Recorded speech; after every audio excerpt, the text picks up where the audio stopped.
Hello everyone, welcome back to Crown My Run. This weekend I can't race because unfortunately I'm working, but I gave Damo a little bit of pocket money to head down to Argos to get himself the Insta360 Go 3 so he can film a race that he's doing, the Newhaven 10k. Now, Storm Isha appeared, which was lovely of it this weekend, to really make Damo work his socks off for a sub 40. Now, let's head over to Newhaven to see if he can get this sub 40 goal that's going to be pretty tough in these winds.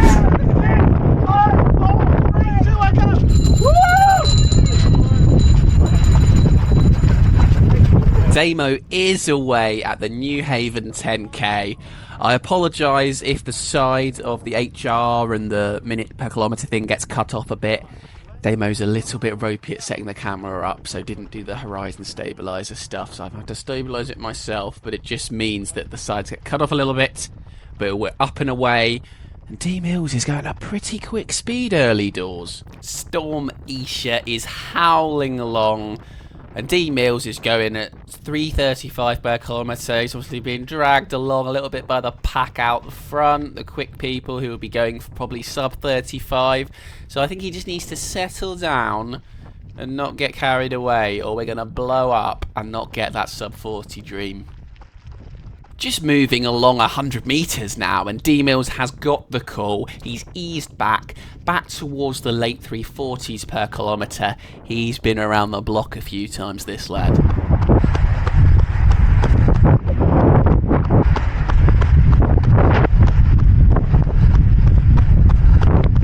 I thought I'd just let you guys really hear Storm Isha and exactly what Damo was dealing with. They're absolutely howling along, and we went through 1 kilometre there in 3 minutes 50, which is a very quick speed. Obviously that takes into account sort of the first 200-300 metres where he was going very, very quickly, so it'll be interesting to see what the second kilometre split is to really see what sort of pace he's settled into at this point. Just over 5 minutes in, you can see Damo's heart rate now starting to creep up into the mid 170s. That's about where my threshold is, and I wouldn't want to be there after 1.4k of a 10k run. But Damo's heart rate does weird and wonderful things, and he's a bloke that's been known to have like a 185 average heart rate for a half marathon. So this isn't the end of the world right now, but it's definitely creeping up at this point. But he is beginning to catch a couple of people. He's just below the goal pace of 4 minute flat still as we hit 1.5 kilometres. He's now hot on the heels of these two, biding his time, ready to just make that move, because when he makes that move, he knows it's got to be decisive. Unfortunately, we will never be able to witness what I'm sure was a majestic couple of overtakes from D Mills there, as it skipped forward to 2.6k from the footage that D Mills gave me. But alas, believe me when I say it was probably very special. And if you look in the distance, you can see that D Mills is casting his eyes upon another prey in a white top. So hopefully we'll get to see that footage. And oh baby, as we pass 3 kilometres in 11 minutes 52 seconds, it's just below 4 minutes per kilometre, that goal pace. D Mills is getting the job done. Go on, little surge now. I want a little bit of mid 350s just to let him know you're boss man. Go on. Go on. Oh yeah, we'll accept that 3 minute 56 surge. I think, yes, 355, 354. This guy's got everything you want from a recreational runner. He's fast, he's quick, and he's got pace. We next find D Mills just after 3.5 kilometres, and he's comfortably in the 3 minute 50 per kilometre speed at this point, going along nicely. But again, if I refer you to the HR on the right, mid 180s, 6.5 kilometres to go, this is going to get painful.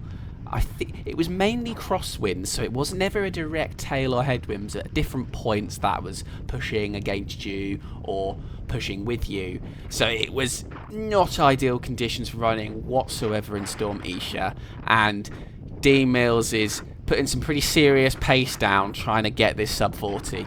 I don't have the footage from the 4th kilometre, but he did do it in 3 minutes 53, so a very quick kilometre, but is he going to pay for that in the next 6? D-Mill's hitting the halfway point now in 19 minutes 46, but you can tell it's been a tough kilometre because he was in the 4-minute 10s there at the start, not quite on goal pace at the moment.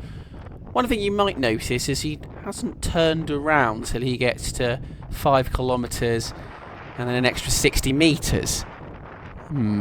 Let's see where that goes.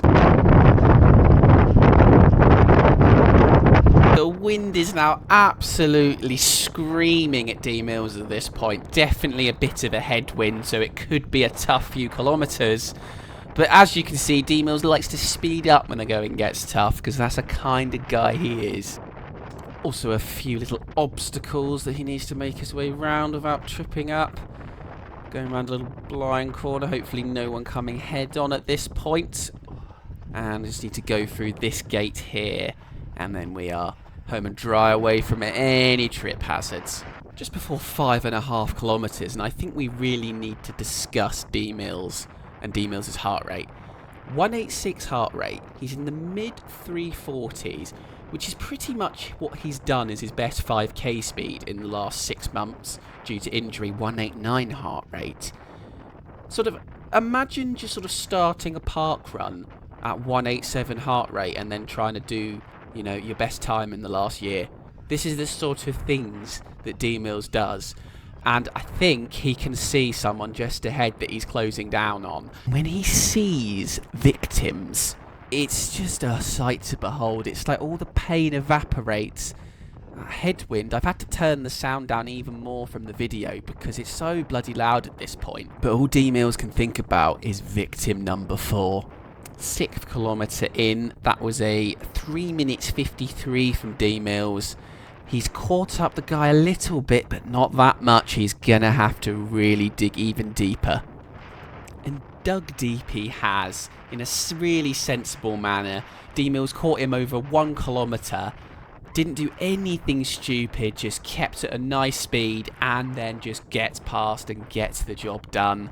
Doesn't need to surge, because at this point he was going comfortably quicker than him in the 350s. And there's another victim lying ahead. Well done, Sir D-Mills, indeed. And as we head off the seafront, hopefully the worst of the wind is behind us, as we'll have a little bit more shelter further inland. And victim 5 isn't far away. Just before 7.5k, in the mid 340s per kilometre. And I'm just going to, for 5-10 seconds, let you hear the pain of what we like to call the Darth Vader.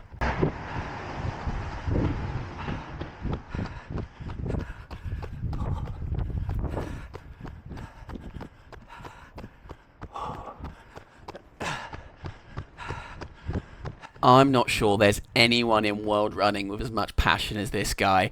That sounds like I've got maybe 100 metres left. He's got over 2 kilometres. I'd also like to apologise to anyone that might feel nauseous from now to the end, because Demo apparently turns into Paula Radcliffe at this point, and all the stabilisation that I've tried in post just cannot deal with the amount of head bobbing that's happening at the moment. So deeply sorry. 8th kilometre reached in 31 minutes 18. That was a 3 minutes 45 kilometre. D-Mills laughs in the face of sub 40. He wants sub 39. The next victim, number 5, lies in wake. And it's taken us 500 metres to push onto the back of him. And who have we got here? Is that Tom Wheatley from the Run Testers? And there's absolutely no prisoners taken from D-Mills today. Straight past him. When he sees someone in trouble, he just does not hold back. He's ended many a career. 9 kilometres reached in just over 35 minutes. A 3 minute 46 kilometre. And victim number 6 is quaking in his boots. He's in serious trouble with D-Mills prowling down.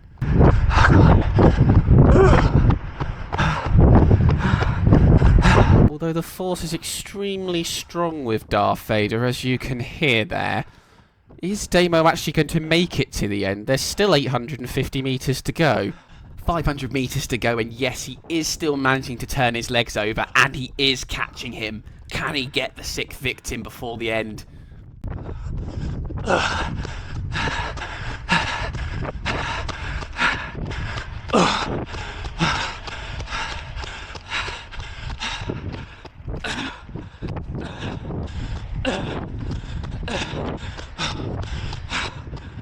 I honestly have no words for what those noises are.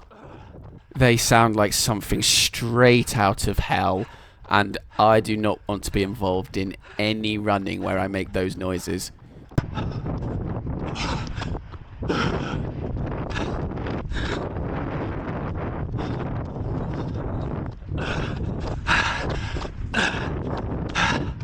But as we've seen, and as I've stressed multiple times, if he sees someone ahead of him, it doesn't matter what's happening to his body. He is going for them, and he is catching them, but there's only 200 metres to go. Can he get there?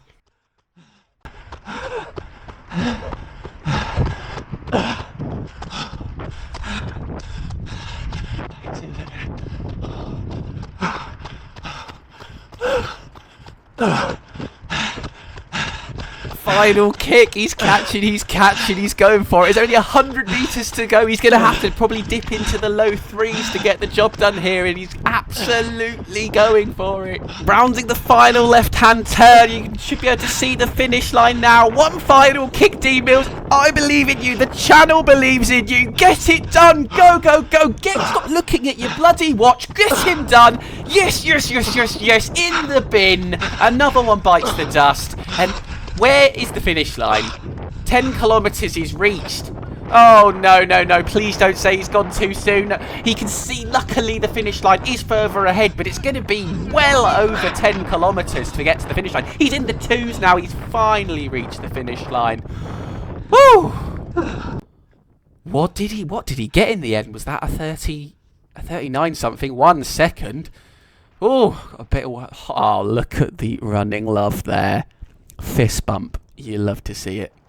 Results there up on the screen. It's 7th place for D Mills, a 39.03. He smashed the sub 40 target, almost going sub 39. But I have just put up on the screen what the 10k time was on Strava. I know often the time on Strava is a little bit quicker because GPS errors and stuff, but looking at the race from last year, it does look like it was a little bit long. But it was a charity race, so mistakes happen, and it was still a brilliant race to watch, and I wish I could have taken part in it. Hopefully I can next year. And thank you, D-Mills, for filming it for me. And thank you everyone for watching. If you want to watch another 10k that I did in incredibly windy conditions, just click over to the left, I think I put it. And if you want to watch a 5k PB attempt, Dulwich Park Run, click the other side. Thanks everyone.